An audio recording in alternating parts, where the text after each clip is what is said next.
I'm Dr. Rich Hansen, founder of the Leadership Coaching Network, where our mission is to empower African leaders as agents of transformation with people, organizations, and society.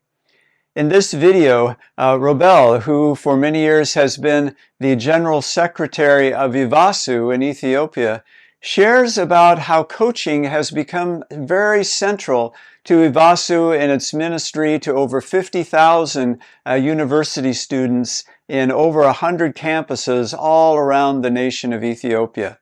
He talks about developing a coaching culture, which is a way in which all of their staff members are seeking to interact and empower the people that they work with on local campuses through the power of self-discovery and coaching. He also talks about that coaching, he has found, is one of the clearest pathways toward the biblical goal of genuine servant leadership. Let's watch.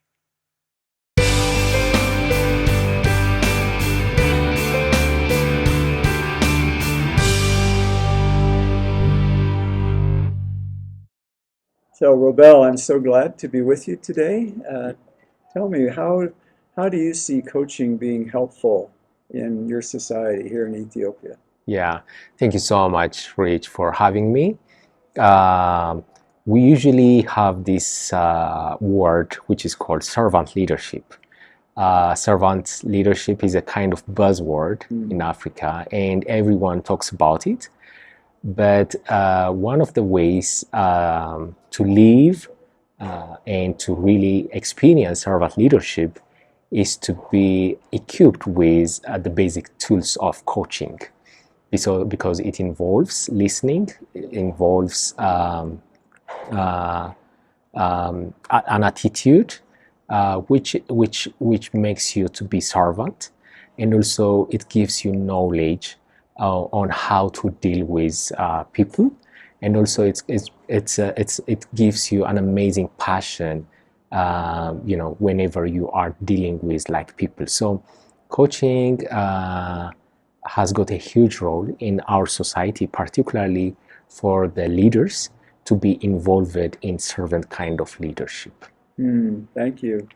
And I know you've been director of EvaSUE for more than a decade, which is one of the largest student ministries in Africa. Yeah. How have you seen coaching to be helpful in your work with campus ministry? Yes, so we found it to be very, very critical to change our culture, changing the culture from top-down approach rather than how can we involve people in decisions, how can we involve people in different kinds of challenge where we can equip them to solve different kinds of challenge that they are facing. So it has a huge role in EvaSUE, and I would say the culture of EvaSUE is also changing, in the process of changing, because of the training and also the experience that we are getting through this training. So I would say EvaSUE is really benefiting much from the coaching training.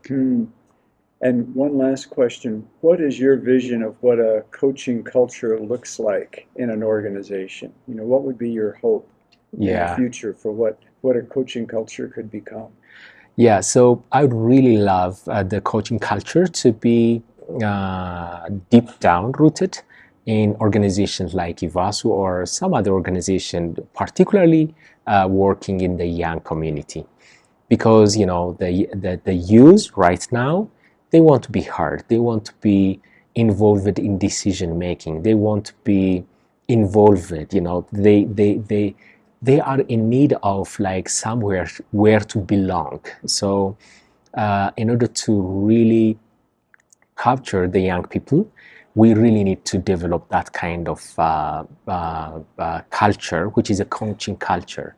So I really envision organizations where listening to one another would be a common thing to be observed in organizations, rather than having top-down decisions. How can we involve grassroots, level, kind of decisions. How can we involve community in their transformation process? So all those kinds of things can easily be achieved if we can develop the coaching culture. So that's the kind of vision that I have for organizations who are working in the third world countries. Mm-hmm.